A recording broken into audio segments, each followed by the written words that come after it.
জাআত মালাইকাতুন ইলা নবী সাল্লাল্লাহু আলাইহি ওয়াসাল্লাম। একদল ফেরেশতা আল্লাহর নবীর কাছে আগমন করলেন। আল্লাহর নবী তখন ঘুমায়। নবীজি ঘরের মধ্যে ঘুমাইতেছে, একদল ফেরেশতা নবীর সামনে আসছে। এখন আপনাদের প্রশ্ন, হুজুর নবীজি ঘুমাইলে আমরা এই হাদিস জানলাম কেমনে? নবী তো ঘুমাই রয়েছে, তো ফেরেশতা যে আসছে নবী এই কথা আমগরে কেমনে জানাইলেন? পুরো হাদিস শুনলে বুঝতে পারবেন। নবী তো ঘুমাই রয়েছে, তাও আবার যেন কিতাব না, বুখারী শরীফের বর্ণনা। রাসূল সাল্লাল্লাহু আলাইহি সাল্লাম ঘুমিয়ে আছে, ফেরেশতারা আসছে। এক ফেরেশতা বলতেছে ইন্নাহু নাঈম, উনি তো ঘুমায়। আরেক ফেরেশতা কয় ইন্নাল আইনা নাঈমা ওয়াল কলবা ইয়াকযান, ওনার চোখ ঘুমায়, অন্তর ঘুমায় না। ওনার চোখ ঘুমায়, তাহলে বুঝাইছে হাদিস কিভাবে জানছি আমরা? ওনার তো অন্তর ঘুমায় না, চোখ ঘুমায়। এই জন্য যদি কেউ আজকে সকালে কোন একটা কিতাবের মধ্যে পড়েন নবীজি সাল্লাল্লাহু আলাইহি সাল্লাম ঘুম থেকে উঠাই ওযু ছাড়া নামাজ পড়ছে, আমিও পড়বো, এটা পাবেন হাদিসে, সহিহ হাদিসের মধ্যে পাবেন যে নবী সাল্লাল্লাহু আলাইহি সাল্লাম ঘুম থেকে উঠছে, উঠা ওযু ছাড়া নামাজ পড়ছে, এটা সহিহ হাদিসে পাবেন। এখন কেউ এই সহিহ হাদিসটা পাওয়ার পরে চিন্তা করলেন আজকে ইমাম সাহেবের ধর্ম দ্বারা, তো শীতকাল, প্রচন্ড শীতকাল, মসজিদে আসছে। আসার পর ইমাম সাহেবরা এসে বলতেছে হুজুর শীতকালে ওযু তো না করলেও চলে। তো হুজুরকে কেন? আজকে হাদিসে পাইলাম নবীজি সাল্লাল্লাহু আলাইহি সাল্লাম ঘুম থেকে উঠা, লাগবে না, কিচ্ছু লাগবে না, চুপচাপ থাকেন, নবীজি সাল্লাল্লাহু আলাইহি সাল্লাম ঘুম থেকে উঠা ওযু ছাড়া নামাজ পড়ছে, তাই শীতকালে একটু ওযু না করলে কি হয়? হুজুর কয় এটা আপনি কি বললেন? আমি তো বুখারী শরীফ পড়াই 20 বছর, আপনি আমারে হঠাৎ এসে এই হাদিস বললেন। পড়ান কিন্তু বুঝেন নাই হাদিস, হাদিস বুঝেন নাই। পরে হুজুর বলল বাবা আমি তো হাদিস বুঝছি। কয় কি? তো আমার ঘুম আর নবীজির ঘুম, আপনার ঘুম আর নবীজির ঘুম এক না। আমি আপনি যখন ঘুমাই আমাদের চোখ ঘুমায়, অন্তর ঘুমায়। নবী যখন ঘুমায় শুধু চোখ ঘুমায়, অন্তর ঘুমায় না। এই জন্য নবীর ওযু আছে না নাই ঘুম থেকে উঠলে নবী বুঝতে পারে, কিন্তু আমি আর আপনি যেহেতু ঘুমাইলে আমাদের চোখও ঘুমায়, অন্তর ঘুমায়, তাই আমরা উঠার পর জানি না ওযু আছে না নাই, তাই আমাদের ওযু করতেই হবে।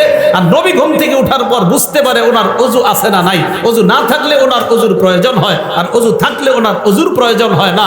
ওই মাসালা আমার আপনার জীবনে ফিট করলে হবে না। চিন্তা করছেন নি হুজুরের গিয়ে ভুল ধরতে চেয়েছিল? রাসূল আকরাম সাল্লাল্লাহু আলাইহি সাল্লাম ঘুমিয়ে আছেন। তো এক ফেরেশতা কয় উনি ঘুমায়, আরেক ফেরেশতা কয় না ওনার চোখ ঘুমায়, অন্তর ঘুমায় না। ফেরেশতারা বললেন ইদরিবু লাহু মাসালা ইন্না লিসাহিবিকুম হাযা মাসালান ফাদরিবু লাহু মাসালা। যেই নবী ঘুমায় তার একটা দৃষ্টান্ত আছে, তার দৃষ্টান্ত তোমরা বর্ণনা দাও। ফেরেশতাদের মধ্যে একজন বললেন তিনি তো ঘুমায়, আরেক ফেরেশতা কয় তিনি ঘুমায় না, তার চোখ ঘুমায়, তার অন্তর ঘুমায় না। এবার তারা দৃষ্টান্তটা বর্ণনা দিয়েছেন, এই দৃষ্টান্তটা সবার মুখস্থ করা লাগবে, আপনারা মুখস্থ করবেন। আগামীকাল চা স্টলে বৈশা গীবত শেখায়ত না কইরা এই দৃষ্টান্ত একজন আরেকজনে বলবেন, পারবেন তো ইনশাআল্লাহ? দাওয়াত ও তাবলীগে যারা গাছতের আদব বলেন, এই আপনি গাছতের আদব এটা বলবেন। দেখেন নবী সাল্লাল্লাহু আলাইহি সাল্লাম কি বলে, মাসালুহু কামাসালি রাজুল, আল্লাহ নবীর দৃষ্টান্ত হলো এমন এক ব্যক্তির মতো, বানাদারা, যে ব্যক্তি একটা ঘর বানিয়েছেন, ওয়াজালা ফিহা মাদুবা, ঘরের মধ্যে একটা দস্তরখান বিছিয়েছেন, দস্তরখানের মধ্যে সুস্বাদু রং বেরঙের খাবার। ওয়া বা'সা দাইয়ান, একজন আহ্বানকারীকে বাহিরে পাঠাইছে, যাও রাস্তাঘাটে যাদেরকে পাইবা তাদেরকে দাওয়াত দেওয়ার বলবা এই ঘরের মধ্যে যারা আসবে তারা সুস্বাদু খাবার খেতে পারবে। ফামান আজাবাদ দাইয়া দাখালাদ দার ওয়া আকালা মিনাল মাদুবা। তো একজন আয়েশা বলছে ভাইও অমুক ঘরে সুন্দর দস্তরখান আছে, আপনারা আসেন যারা যারা খাবেন। একদল তার কথা সত্য মনে করছে, করার পর ঘরে গেছে, সত্যি সত্যি দস্তরখানের সুস্বাদু খাবার খাইছে। অমাল্লাম ইউজিবিদ দাইয়া, আরেকদল তার কথার সাড়া দেয় নাই, ওয়ালাম ইয়াকুলিদ দার, ঘরের মধ্যেও ঢুকে নাই, ওয়ালাম ইয়াদখুলিদ দার, ঘরের মধ্যেও প্রবেশ করে নাই, ওয়ালাম ইয়াকুল মিনাল মাদুবা, দস্তরখানের খাবারও খায় নাই। তাহলে যিনি ঘোষণা দিছে তার কথা বিশ্বাস করার ক্ষেত্রে দুই দল, একদল বিশ্বাস করছে, ঘরে গেছে, দস্তরখানের খাবার খাইছে, আরেক দল বিশ্বাস করে নাই, ঘরেও যায় নাই, দস্তরখানের খাবারও খায় নাই। এই কথা ফেরেশতা একদল আরেক দলের সাথে বলা বলি করে, আমার নবী ঘুমায় আছে, তবে নবীর চোখ ঘুমাইতেছে, অন্তর দ্বারা সব উপলব্ধি করতেছে। এই কথা বলার পর ফেরেশতারা বললেন আউযিলুহা লাহু, এটার ব্যাখ্যা দিয়ে দাও, এই যে কথাটা বললাম এটার ব্যাখ্যা দাও। এবার ফেরেশতারা ব্যাখ্যা দিতে লাগলেন, ফাদ্দারাল জান্নাহ, ঘরের দৃষ্টান্ত হলো আল্লাহর জান্নাত। দস্তরখানের দৃষ্টান্ত হলো সুস্বাদু খাবার। জান্নাত যিনি বানিয়েছেন তিনি হলেন আল্লাহ। আল্লাহ জান্নাত বানাইলেন, দস্তরখান বিছাইলেন, একজন আহ্বানকারী পাঠাইলেন। এই আহ্বানকারী অন্য কেউ নয়, এই আহ্বানকারী হলেন যিনি ঘুমিয়ে আছেন, মুহাম্মদ সাল্লাল্লাহু আলাইহি ওয়াসাল্লাম। তাহলে মুহাম্মদ সাল্লাল্লাহু আলাইহি ওয়াসাল্লাম আমাকে আপনাকে ডাকতেছে ওই ঘরের দিকে, ওই দস্তরখানের দিকে। নবীর কথা মানার ক্ষেত্রে আমাদের মধ্যে দুই দল। এক দল কথা বিশ্বাস করে ঘরের মধ্যে যায়, এর মানে যারা নবীর কথা মানবে তারা আল্লাহর জান্নাতের মেহমান। তাহলে তারা জান্নাতের মেহমান হবে। শেষে কি বলে দেখেন, ফামান আতা মুহাম্মাদান সাল্লাল্লাহু আলাইহি ওয়াসাল্লাম, যারা আল্লাহ নবীর কথা মেনে নেয় তারা আল্লাহর অনুসারী হয়ে যায়। ওমান আসা মুহাম্মাদান সাল্লাল্লাহু আলাইহি ওয়াসাল্লাম, যারা নবীর কথা না মানে তারা আল্লাহর নাফরমান বান্দা হয়ে যায়। তাহলে দুইটা, একটা নবীরে মানা আর একটা নাফরমানি করা। বলেন আমরা কোনটা মানবো না বান্দা হয়ে যায়? তাহলে দুইটা, একটা নবীরে মানা আর একটা নাফরমানি করা। বলেন আমরা কোনটা মানবো না নাফরমানি করব? মানবো। কারণ এই যে সূরা হাশরে ওয়াদা করছি নবী যা বলবে তা গ্রহণ করব। ভুলে গেছে? কোরআনে না ওয়াদা করছি যে আল্লাহ বলছে নবীরে যা দিয়েছি তা গ্রহণ করবা। আমি গুরুত্বপূর্ণ একটা কথা বলার জন্য শুধু এগুলো বুঝাইতেছি যে আল্লাহ বলছে আমি যা দিয়েছি নবীরে তা গ্রহণ করো। আর আমরাও নবীর থেকে জানলাম হ্যাঁ নবী আপনি আমাদেরকে যা দিবেন আমরা অঙ্গীকারাবদ্ধ গ্রহণ করব। সাহাবা উবাদা ইবনে সামিত রাদিয়াল্লাহু তাআলা আনহু কি বলেন দেখেন, নাসাই শরীফ হাদিস নাম্বার 4149 নাম্বার হাদিস। তিনি বলেন বায়া'নান নাবিয়্য সাল্লাল্লাহু আলাইহি ওয়াসাল্লাম আলাস সামঈ ওয়াত তাআ, আমরা নবীর হাতে হাত রেখে বায়াত হলাম আলাস সামঈ, নবীর কথা শুনবো, ওয়াত তাআ, নবীর কথা মানবো। বলেন নবীর কথা, নবীর কথা। কেন? সূরা হাশরে ওয়াদা করছি নবী যা বলবে তা গ্রহণ করব। এখন উবাদা ইবনে সামিত বলেন আমরা নবীর কাছে বায়াত হলাম, নবীর কথা শুনবো, নবীর কথা মানবো। কোন ক্ষেত্রে? দেখেন কি বলে, ফিল ইউসরি ওয়াল উসরি, আমার অনুকূলে হলেও নবীর কথা মানবো, আমার প্রতিকূলে হলেও নবীর কথা মানবো। মানে আমার পক্ষে গেলেও মানবো, আমার বিপক্ষে গেলেও মানবো, কারণ কথাটা আমার নবীর। ওয়াল মানশাতি ওয়াল মুকরাহ, মানশাত মানে সুখেও মানবো, মুকরাহ মানে দুঃখেও মানবো। তাহলে সুখের সময় আমার নবীকে মানবো, দুঃখের সময় নবীকে মানবো। এরপরে বলতেছে যোগ্য মানুষ যদি যোগ্যতার আসনে বসে যায় এটার বিরোধিতা আমরা করব না, এই মর্মে আমরা বায়াত হলাম। আর যদি অযোগ্য ব্যক্তি যোগ্যতার আসনে বসে যায় এটার বিরোধিতা করা ফরজ হয়ে যায়। এটা এই মর্মে বায়াত হয়েছে সাহাবারা। আর কি, ওয়ান্নাকুমা বিল হক্কি হাইসু লা নাখাফু ফিল্লাহি লাওমাতা লাইম, হক কথা বলতে কখনো আমরা কাউকে ভয় করব না, এই মর্মে নবীর কাছে আমরা বায়াত হলাম। তাহলে নবীর কাছে আমরা বায়াত হলাম, নবী যা বলবে তা শুনবো এবং মানবো। কেন? সূরা হাশরে আমরা ওয়াদা করলাম, আল্লাহ বলছেন আমার নবীকে যা দিলাম তোমরা তা গ্রহণ করো। এখন নবী আমাদেরকে কি নিষেধ করছে আর কি আদেশ করছে দেখেন তো একটু। নাসাই শরীফ হাদিস নাম্বার 4161 নাম্বার হাদিস। ক্বালা রাসূলুল্লাহ সাল্লাল্লাহু আলাইহি ওয়াসাল্লাম, আল্লাহ নবী বলেন বায়ুইনি আলা আন লা তুশরিকু বিল্লাহি শাইআ, আমার কাছে তোমরা বায়াত খাও তোমরা আল্লাহর সাথে শিরিক করবে না। তাহলে ওই যে আবার কোরআনে বলছে নবী যা বলবে তা মানবো, নবী বলছে শিরিক করা যাবে না, তাহলে শিরিক করা, শিরিক করা। সেজদা কাকে দিতে হয়? যদি মাজারে সেজদা দেওয়া হয় শিরিক। আর শিরিক বলেন মাজারে সেজদা দিলে সেজদা দিতে হয় কাকে? আল্লাহকে। আল্লাহ বলছে শিরিক করো না, নবীও বলছে শিরিক করো না, তো নবীর কথা কেন মানবো? আল্লাহ বলছে নবী যা দেয় এটা গ্রহণ করো। তাহলে এক নাম্বার শিরিক করো না এই মর্মে বায়াত হও, তো আমরা বায়াত হলাম। ওয়ালা তাসরিকু, তোমরা চুরি করবে না, বায়াত হও। ওয়ালা তাজিনু, তোমরা ব্যভিচার করবে না, জিনা করবে না, বায়াত হও।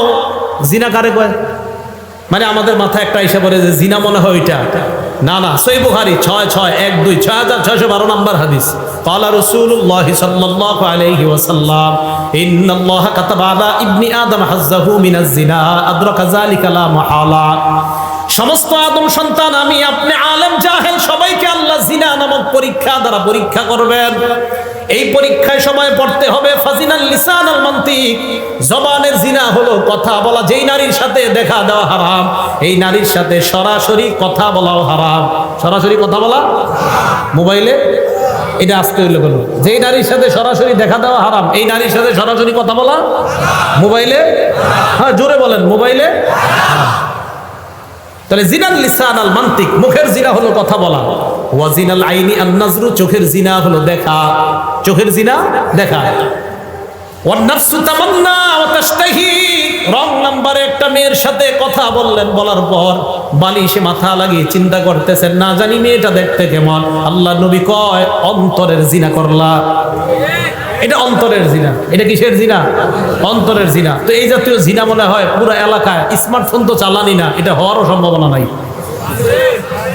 তাহলে রাসূল সাল্লাল্লাহু আলাইহি সাল্লাম বললেন 1 নাম্বার শিরিক করবে না, 2 নাম্বার চুরি করবে না, 3 নাম্বার জিনা করবে না। তাহলে জিনা এগুলাও জিনা। হেঁটে হেঁটে কোনো নারীর দিকে যাওয়া পায়ের জিনা, কোনো নারীর শরীর স্পর্শ করতে যাওয়া হাতের জিনা, চ্যাটিং করা কোনো নারীর সাথে মোবাইলে এটাও হাতের জিনা, অবৈধভাবে কোনো নারীর সাথে চ্যাটিং করা অপ্রয়োজনীয় এটা হাতের জিনা। কিসের জিনা? হাতের জিনা। হ্যাঁ, হাতের জিনা। এই জিনার মধ্যে লিপ্ত হওয়া যাবে না। এটা রাসূল সাল্লাল্লাহু আলাইহি ওয়াসাল্লাম সব ওয়াদাবদ্ধ। ওয়ালা তাকতুলু আওলাদাকুম, তোমরা তোমাদের সন্তান হত্যা করবে না। ওয়ালা তাতুনা বিবুহতান তাফতারুনাহু বাইনা আইদিকুম, নিজেরা বানিয়ে মিথ্যা কথা বলবে না। আপনারা অনেক কিছু বানিয়ে বলে ফেলেন, ইমাম সাহেবের নামে বলে ফেলেন, মুয়াজ্জিনের নামে বলে ফেলেন, এলাকার একটা ভালো মানুষের নামে একটা খারাপ কথা রটায়া দিলেন। এটা করা যাবে না। নবীজি বলছেন ওয়ালা তাসুনি ফি মারুফ, নেক কাজে তোমরা আমার নাফরমানি করবা না। তাহলে রাসূল সাল্লাল্লাহু আলাইহি সাল্লামকে আল্লাহ যা দিয়েছেন এটা গ্রহণ করা, যা থেকে নিষেধ করেছেন এটা থেকে বিরত থাকা। এখন বলেন তো রাসূল সাল্লাল্লাহু আলাইহি সাল্লাম আমাদেরকে কয়টা জিনিস দিয়ে গেছে? 2টা। প্রথমে বলছে সব নবীরা তার উম্মতকে 2টা বিষয় বলে, ভালো গুণগুলা জানায় দেয়, খারাপ জিনিসগুলা থেকে সতর্ক করে। এখন এই ভালো আর খারাপগুলো আমরা পামু কই? বলেন, যেই জিনিসের মধ্যে পামু এই জিনিসের নাম বলেন কোরআন সুন্নাহ। বলেন কোরআন সুন্নাহ। এখন বলেন তো নবীর যা কথা মানবো আমরা আর যা থেকে বিরত থাকবো এটা কয় জায়গায় পাবো? 1 নাম্বার, 2 নাম্বার সুন্নাহ। মনে থাকবে তো? হ্যাঁ। قال رسول الله صلى الله عليه وسلم, সহিহ তারগিব একটা কিতাবের নাম, হাদিস নাম্বার 40। নবীজি বলেন তারাকতু ফীকুম মা ইন ইয়াতাসামতুম বিহি ফালান তাদিল্লু আবাদা, আমি তোমাদের কাছে 2টি জিনিস রেখে গেলাম, এই 2টি জিনিস যদি তোমরা আঁকড়ে ধরো কখনো তোমরা পথভ্রষ্ট হবে না। 1 নাম্বার কিতাব আল্লাহ, আল্লাহর কোরআন। 2 নাম্বার সুন্নাত রাসূলি, রাসূল সাল্লাল্লাহু আলাইহি ওয়াসাল্লামের সুন্নাত। বলেন 1 নাম্বার আল্লাহর, 2 নাম্বার রাসূলের সুন্নাত। এখন এইগুলো আমি কেন বলতেছি? হ্যাঁ, বলার কারণ কি? বলার কারণটা হলো ইবনে মাজার 12 নাম্বার হাদিস। বলেন কিতাবটার নাম ইবনে মাজা। কোন কিতাব? হাদিস নাম্বার 12। নবীজি সাল্লাল্লাহু আলাইহি সাল্লাম বলেন ইউশিকুর রাজুলু মুত্তাকিয়ান আলা আরিকাতি, এমন একটা জামানা আসবে যে জামানায় মানুষ সিংহাসনের মধ্যে ভাব নিয়ে বসবে, সিংহাসনে ভাব নিয়ে বসা থাকবে। ইউহাদ্দাসু বিহাদিসিম মিন্নি, আমার হাদিস তার সামনে পেশ করা হবে। হাদিস পেশ করার পর ওই লোক বলবে বাইনানা ওয়া বাইনাকুম কিতাবুল্লাহ, আমাদের মাঝে আল্লাহর কোরআন থাকতে হাদিসের কি প্রয়োজন? কোরআন থাকতে হাদিসের, এইটা বলার জন্য আমি এতগুলা কথা বলছি। নবীজিকে যা, নবীজি আমাদেরকে যা দিবে আমরা গ্রহণ করবো, ওয়াদা করছি। এখন হাদিস কে দিছে? আরে হাদিস কে দিছে? নবীজি। আমাদেরকে হাদিসগুলো কে দিয়েছেন? নবীজি। তো এই পণ্ডিতের সামনে হাদিস পেশ করলে বলে আমাদের মাঝে কোরআন আছে, কোরআন থাকতে হাদিসের কি প্রয়োজন? আর আমার নবী যখন নাকি বর্তমান জামানায় কেউ বলে কোরআন থাকতে হাদিসের কি প্রয়োজন, এই কথা বলার সাথে সাথে আমি আরিফ বিন হাবিবের ঈমান আরো বেড়ে যায় আমার নবীর কথার সত্যতার প্রতি। কারণ নবী 1500 বছর আগে বলছে, তোমার মতো মূর্খের যে আরিফ আর বলবে তুমি বলবা কোরআন থাকতে হাদিসের কি প্রয়োজন, তুমি যে এরকম আসবা দুনিয়াতে, এটা নবী 1500 বছর আগে জানায়া দিছে। তাই নবীর কথার প্রতি ঈমান আরো বাইরে গেছে। তো নবীজি বলেন এমন একটা জামানা আসবে যেই জামানায় এইভাবে মানুষ বসা থাকবে, তার সামনে হাদিস পেশ করা হলে সে বলবে কোরআন থাকতে আবার হাদিসের কি প্রয়োজন, এই কথা বলবে। আর কি যুক্তি দিবে? ফামা ওয়াজাদনা ফীহি মিন হারামিন হারামনা, কোরআনে যেটা হারাম এটাই তো হারাম। ওয়া মা ওয়াজাদনা ফীহি মিন হালালিন ইস্তাহলালনা, কোরআনের হালালকে হারাম হালাল মানলাম।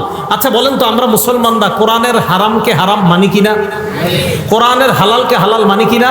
তো ওই লোক যুক্তি দিয়ে আপনারে বুঝাবে কোরআনের হারামকে হারাম মানি, কোরআনের হালালকে হালাল মানি, হাদিসের কি প্রয়োজন, এই যুক্তি আপনাকে দিবে।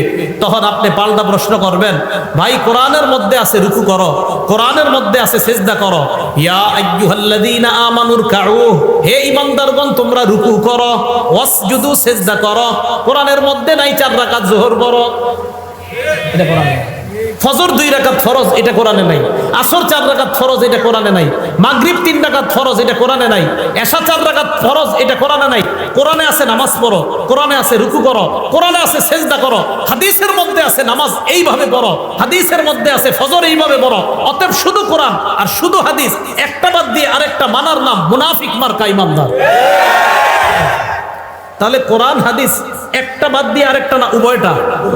মাশাআল্লাহ, তো বুঝে আসছে। কোরআনে আছে রুকু করো, কিন্তু কিভাবে করবেন এটা কোরআনে নাই। কোরআনে আছে সেজদা করো, কিভাবে সেজদা করবেন এটা কোরআনে নেই, এটা হাদিসে আছে। তাহলে কোরআন হাদিস উভয়টা মানতে হবে। সূরা নিসা আছে ফানকিহু মা তাবা লাকুম মিনান নিসা, নারীদের মধ্য থেকে যাদেরকে পছন্দ হয় তাদেরকে বিয়ে করো, এটা কোরআনে আছে। সূরা নূরের মধ্যে আছে ওয়ানকিহুল আয়ামা, তোমাদের মধ্যে যারা বিবাহের করতে পারে না, যারা এখনো বিবাহ করে নাই, যাদের বিয়ে হয় নাই, নারী পুরুষ, তাদের বিয়ে করায় দাও। সূরা নিসা আছে বিয়ে করো, সূরা নূরে আছে বিয়ে করাও। কিভাবে বিয়ে করাইবা এটা কোরআনে কোথাও লেখা নেই। এই যে দুইজন বসবে, বসার পরে একজনে ইজাব বলবে, আরেকজন কবুল বলবে, এত টাকা দেন মোহরের বাবদ তোমাকে প্রস্তাব করলাম, তুমি রাজি থাকলে কবুল বলো, এটা কোরআনে কোথাও লেখা নাই। কোরআনে আছে বিয়ে করো, কোরআন আছে বিয়ে করাও, হাদিসে আছে কিভাবে বিয়ে করাও। তাহলে কোরআন হাদিস না কোরআন হাদিস দুইটা, এই তো বুঝে আসছে আপনাদের। তাহলে একটা বাদ দিয়ে আরেকটা। তো নবীজি 1500 বছর আগে বলছে একটা দলের আবির্ভাব ঘটবে, তারা বলবে শুধু কোরআন মানলেই চলবে, হাদিস মানার কোনো দরকার নাই। তো রাসূল আকরাম সাল্লাল্লাহু আলাইহি সাল্লামের এই ব্যাপারে আল্লাহ কোরআনে বলছে নবী যা দিয়েছে এটা গ্রহণ করো। বলেন আমাদের নবী আমাদেরকে শুধু কোরআন দিছে না কোরআন সুন্নাহ দুইটা দিছে? মাশাআল্লাহ, তুমি বুঝে আসছে সবার। এই জিনিস দুইটাই আমরা গ্রহণ করব, এটা রাসূল সাল্লাল্লাহু আলাইহি সাল্লাম আমাদেরকে দিয়েছেন। আর আমরা কোরআনে ওয়াদা করছি, আল্লাহ এটাই বলতেছে আল্লাযীনা ইয়ানকুদুনা আহদাল্লাহি মিন বাদি মিসাকি, যারা আল্লাহর সাথে কৃত ওয়াদা ভঙ্গ করে। আল্লাহ আমরা ওয়াদা করছি আপনার নবী যা দিবে তা গ্রহণ করব, এই ওয়াদা আমরা ভঙ্গকারী হব না। আর ওয়াদা ভঙ্গকারী হলে আমরা ফাসিক হয়ে যাব, নাউজুবিল্লাহ। কি কথা মনে থাকবে? এবার পরের অংশে যাই। আল্লাযীনা ইয়ানকুদুনা আহদাল্লাহি মিন বাদি মিসাকি, পরের অংশটা শুরু করলে কেউ উঠেন না, আল্লাহর রাস্তায় উঠবেন না। কারণ পরের অংশটা এমন একটা বিষয়, এটা শুনলে অনেক উঠা যায়, উঠেন না কিন্তু। হ্যাঁ, ওয়া ইয়াকতাউনা মা আমারাল্লাহু বিহি আন ইউসালা, আল্লাহ যা জোড়া লাগাইতে আদেশ করে তারা তা ছিন্ন করে। ফাসিকদের দ্বিতীয় পরিচয় দিচ্ছে আল্লাহ, আল্লাহ যা জোড়া লাগাইতে বলে তারা সেটা ছিন্ন করে। আল্লাহ জোড়া লাগাইতে বলে আত্মীয়তার সম্পর্ক, এটা তারা ছিন্ন করে। কিসের সম্পর্ক? কিসের? রক্তের সম্পর্ক, আত্মীয়তার সম্পর্ক। বলেন রক্তের সম্পর্ক, আত্মীয়তার সম্পর্ক। সহিহ বুখারী হাদিস নাম্বার 5983 নাম্বার হাদিস। এক ব্যক্তি রাসূল আকরাম সাল্লাল্লাহু আলাইহি সাল্লামের কাছে আসছে, আসে বলে আখবিরনি বিআমালিন ইউদখিলুনিল জান্নাহ, ইয়া রাসূলুল্লাহ এমন কিছু আমল আমাকে বলেন যে আমলটা করলে আমি আল্লাহর জান্নাতের মেহমান হয়ে যাব। এই প্রশ্ন করার পর সাহাবারা বললেন ফাকালাল কওম মালাহ মালাহ, সাহাবারা বললেন এই লোকটার কি হইল, এই লোকটার কি হইল, কি প্রশ্ন করে, এমন আমল বলেন যে আমল করলেই জান্নাতে যাব, লোকটার কি হলো? নবীজি বলে আরে থামো, অরবুল মালাহ, লোকটার প্রয়োজনীয়তা আছে তাই জিজ্ঞাসা করছে। নবী বললেন 4 আমল করবা, মরলেই জান্নাতি হবা। কয় আমল? 1, তা'বুদুল্লাহ লা তুশরিকু বিহি শাইআ, শিরিক মুক্ত ইবাদত করবা। কি মুক্ত ইবাদত? শিরিক। উলামায়ে হযরতদের কাছে আবদার করব, মানুষের পায়ে ধরে ধরে বুঝান ভাই শিরিক করেন না। আমাদের হাজারো মুসলমানরা নামাজ পড়ে 5 ওয়াক্ত, কিন্তু সে যে শিরিক করে সে জানেও না। বিভিন্ন দিন আসলে, বিভিন্ন মাস আসলে, বিশেষ করে রজব মাস আসলে, কোন মাস? আরে কোন মাস?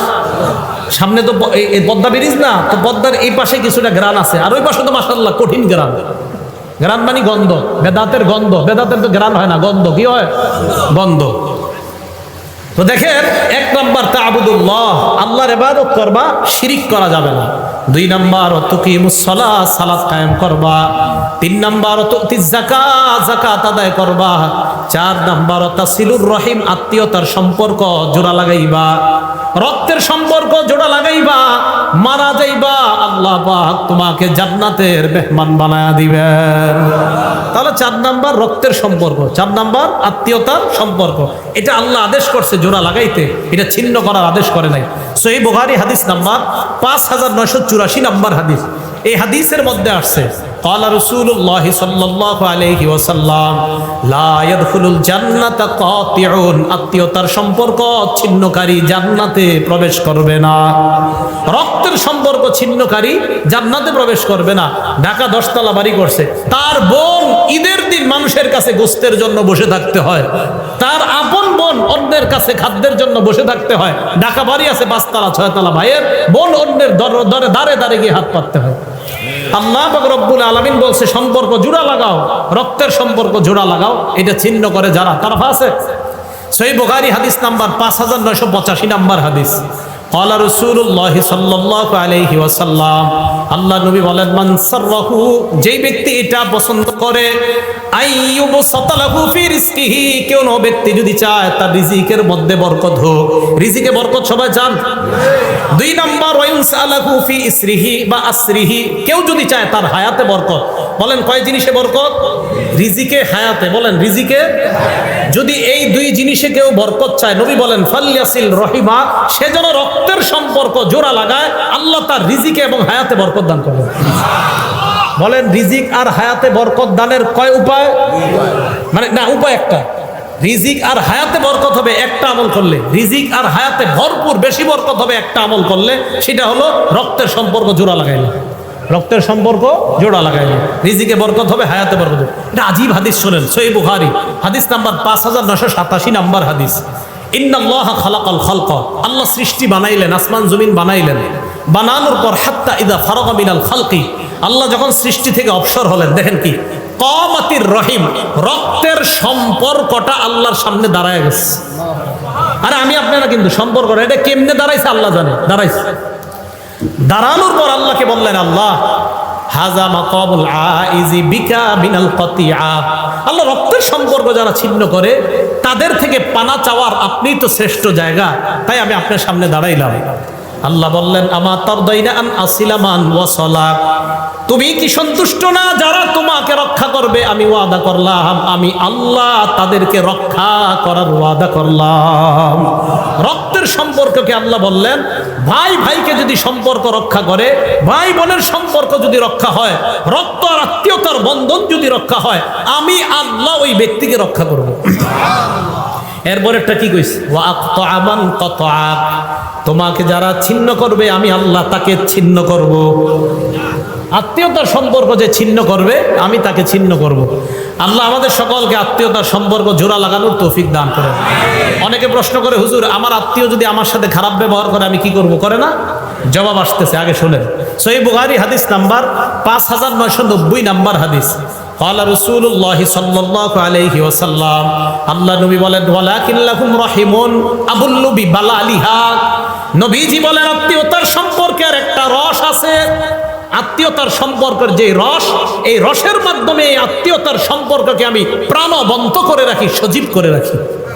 রক্তের সম্পর্ককে আমি সজীব করে রাখি, প্রাণবন্ত করে রাখি সব সময়। এবার প্রশ্নের উত্তর নেন। যারা বলেন হুজুর আমার বোন তো আমার সাথে কথা বলে না, আমার ভাই আমার সাথে কথা বলে না, আসেনি এই অভিযোগ।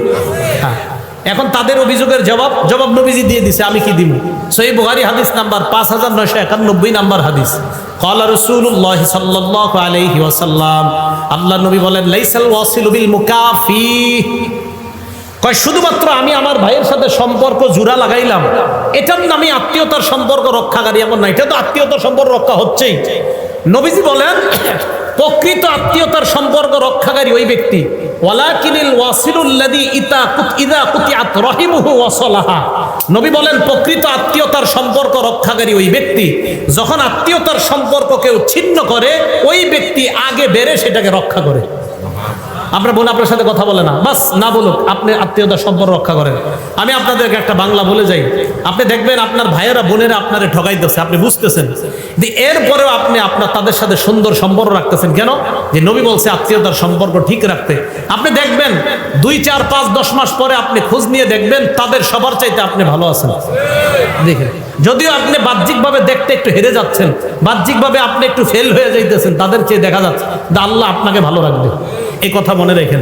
তাহলে আত্মীয়তার সম্পর্ক এটাকে বলা হয় বকৃত, যে কেউ যদি ছিন্ন করে তার সাথে সম্পর্ক রক্ষা করা। আর আত্মীয়তার সম্পর্ক ছিন্ন করা মানে ফাসিক হওয়া, আত্মীয়তার সম্পর্ক ছিন্ন করা মানে জাহান্নামে যাওয়া। আল্লাহ হেফাজত করেন। মুসলিম শরীফের হাদিস, জান্নাতুল ফেরদাউসের উপরে হলো আরশ। সুবহানাল্লাহ। হাদিসে আসছে আল ফিরদাউস আলা জান্নাত, জান্নাতুল ফেরদাউস হলো জান্নাতের সবচেয়ে উঁচু জায়গাটা। এই হাদিসের মধ্যে নবী বলেন ওয়ামিন ফাওকিহা আল আরশ, জান্নাতুল ফেরদাউসের উপরে হলো আরশ। এবার মুসলিম শরীফের হাদিস শুনেন, আর রহিমু মুআল্লাকাতুন বিল আরশ, রক্তের সম্পর্কটা এই এখনো আরশের সাথে ঝুলে রয়েছে। এইভাবে ঝুলে ঝুলে রক্তের সম্পর্ক আর আত্মীয়তার সম্পর্ক বলতে থাকে, মান ওয়াসালানি ওয়াসালাহুল্লাহ, আমাকে যারা রক্ষা করে আল্লাহ যেন তাদেরকে রক্ষা করে। অমান কতানি কতাহুল্লাহ, রক্তের সম্পর্ক ঝুলে ঝুলে বলে আমাকে যারা ছিন্ন করে আল্লাহ যেন তাদেরকে ছিন্ন করে দেয়। নাউজুবিল্লাহ।